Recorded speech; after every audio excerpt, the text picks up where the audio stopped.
ఇప్పటి వరకు ఏదైనా ఛార్జీలు పెంచినావా? ఇప్పుడు ఏవైతే డిస్కామ్లు వారికి సంబంధించిన విద్యుత్ అవసరాలకు సంబంధించి దానికి తోడు మరి ఛార్జీలు పెంచానా లేదా అని ఇప్పటి వరకు డిస్కామ్ నుంచి ప్రతిపాదన రాలేదు. ఇప్పటి వరకు అయితే ఆ ప్రస్తావన లేదు.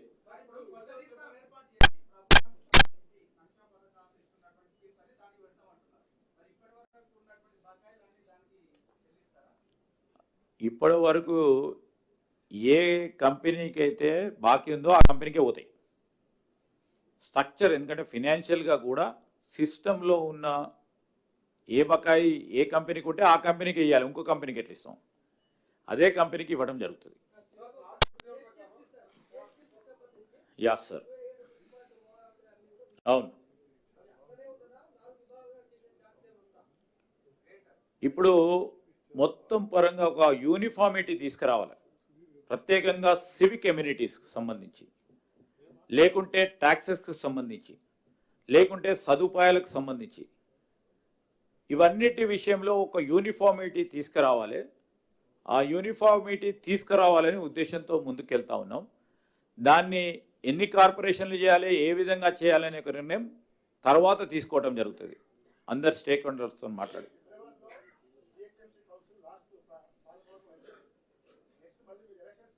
అవును,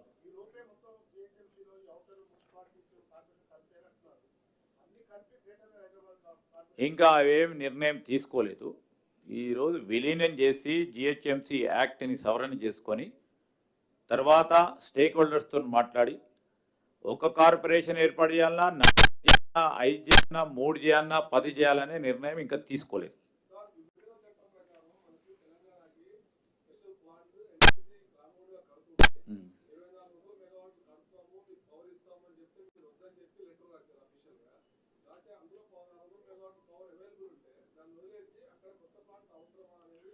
ఇప్పుడు అందుకోసమే స్పష్టంగా ఎనర్జీ మంత్రి గారు కూడా ఉన్నారు, స్పష్టంగా ఎన్టీపీసీ వారి ద్వారానే విద్యుత్ ప్లాంట్ ఏర్పాటు చేయాలి. ఆ 2400 మెగావాట్లకు సంబంధించి మాకు వద్దు అని రాసిన వాళ్ళని మీరు అడగాలి. ఈరోజు విద్యుత్తు మాకు కావాలి, భవిష్యత్తులో విద్యుత్ ప్రణాళిక సిద్ధం చేసుకొని కన్ను రెప్పపాటు కూడా విద్యుత్ లేకుండా మన ప్రజలు ఉండొద్దని ఒక నిర్ణయం తీసుకొని ఈరోజు ఎన్టీపీసీ వారు ఆ కార్యాచరణలో వారిని తీసుకోమని చెప్తా ఉన్నాము. వారికి విద్యుత్ ఉత్పాదన చేస్తే ధర వారిది ఎక్కువ ఉంటే జెన్కో ఏర్పాటు చేయటం జరుగుతుంది. సో మేము ఒక సిస్టమేటిక్ ఒక ప్రణాళిక పెట్టుకొని 2035 ఒకటి 2047 విద్యుత్కు సంబంధించిన ప్రణాళిక విధంగా సిద్ధం చేసుకొని ముందుకెళ్తాను.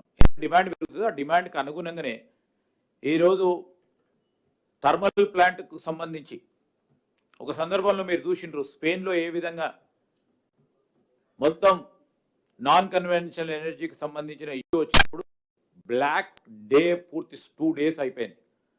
సో వాటిని దృష్టిలో పెట్టుకొని సెంట్రల్ ఎలక్ట్రిసిటీ రెగ్యులేటరీ అథారిటీకి సంబంధించిన ఒక స్పెసిఫికేషన్ దృష్టిలో పెట్టుకొని విద్యుత్ ఉత్పాదన థర్మల్ ప్లాంట్ పరంగా ఎంత ఉండాలి, కనీసం 40% ఉండాలి మనకు వచ్చిన డిమాండ్లో. ఆ 40%కి మనం దగ్గరలో ఉండాలంటే ఇంకా ఎన్ని ప్లాంట్ చేపట్టాలి, ఎన్ని నాన్ కన్వెన్షనల్ ఎనర్జీకి సంబంధించిన కానీ హైడ్రో కానీ లేకుంటే ఈరోజు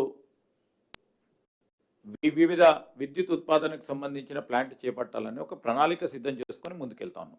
ఇప్పుడు మొదలు పెడితే 5-6 సంవత్సరాలకు పూర్తి స్థాయిలో దానికి ఆపరేషన్కి వస్తాయి.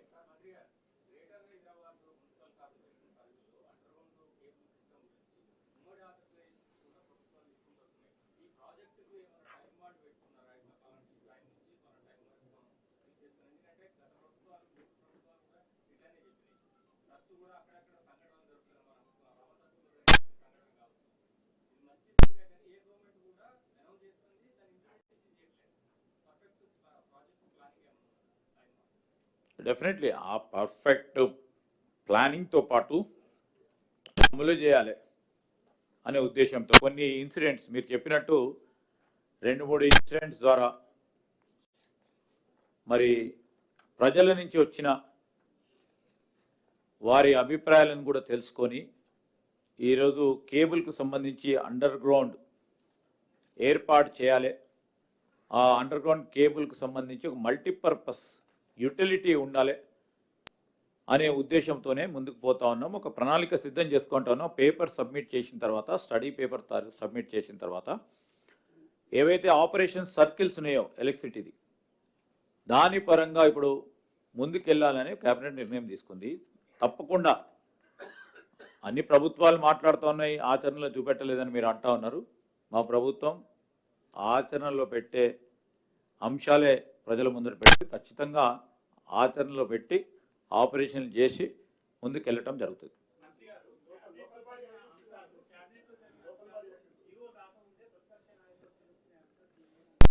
తప్పకుండా అది ఏమన్నా ఉంటే కఠినమైన చర్యలు తీసుకోవటం కూడా జరుగుతుంది. స్పష్టంగా ఎంక్వైరీ చేయటం జరుగుతుంది. ఎంక్వైరీ చేసి నిజంగానే ఆ విధంగా జరిగితే కఠినంగా చర్యలు తీసుకోవటం జరుగుతుంది. మరి స్పష్టంగా కూడా చెప్తా ఉన్నాం. క్యాబినెట్ కూడా అదే విధమైన ఆలోచనతో ఉంది. క్యాబినెట్ నిర్ణయాలు షుడ్ బి కాన్ఫిడెన్షియల్ ఫస్ట్. దానికి సంబంధించి నిర్ణయాల్లో భాగంగా జియో రాకముందే జియోకు సంబంధించిన అంశాలు బయటికి వచ్చినాయి అంటే దాని పరంగా మా పాత్రికేయ మిత్రులు కొంతమంది మా దృష్టికి తీసుకొచ్చారు కనుక దానిపైన కఠినంగా కూడా వ్యవహారం చేస్తాం. ఇప్పుడే ఎంక్వైరీ చేయటం జరుగుతుంది, వారిపైన యాక్షన్ తీసుకోవడం జరుగుతుంది. 100% నడుస్తుంటుంది కదా, గుర్తించలే నడుస్తుంది. గుర్తించడానికి చెప్తాం, మీకే స్పష్టంగా కనబడుతుంది.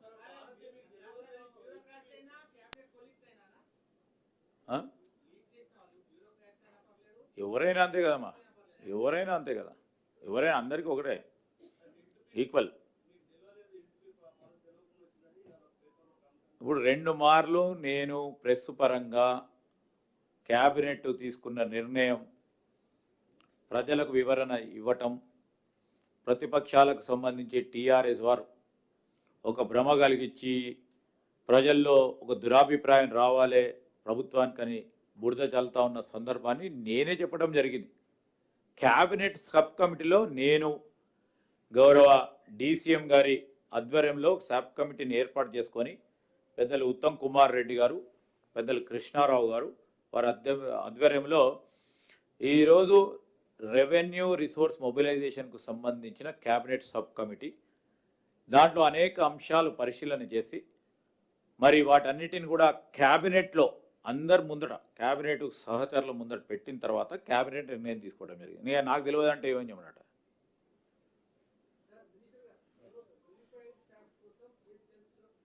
నేను యూనిఫామ్ ట్యాక్స్ అని కాలే, యూనిఫామిటీ అడ్మినిస్ట్రేషన్లో అన్ని రంగాలలో కూడా డెవలప్మెంట్ పరంగా సంక్షేమం, అభివృద్ధి అన్ని కార్యక్రమాలు సక్రమంగా యూనిఫామ్గా జరగాలి. ఇది మరి ఒక ప్రధానమైన మహానగరంగా ఎదగాలి. ఈ మహానగరం ప్రపంచంలోనే మరి చాలా ప్రఖ్యాతిగాంచిన నగరంగా ఎదగాలని ఒక ఆలోచన దృక్పథంతో చేసినాం.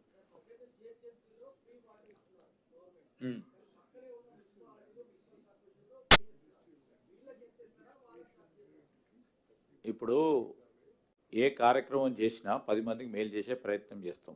మీరు అన్నట్టు ఇక్కడ అక్కడ అమలు అవుతుందో, అక్కడ బెస్ట్ ప్రాక్టీసెస్ ఏది ఉంటే అది అమలు అవుతుంది. ఇక్కడి నుంచి అక్కడికి, అక్కడి నుంచి ఇక్కడికి.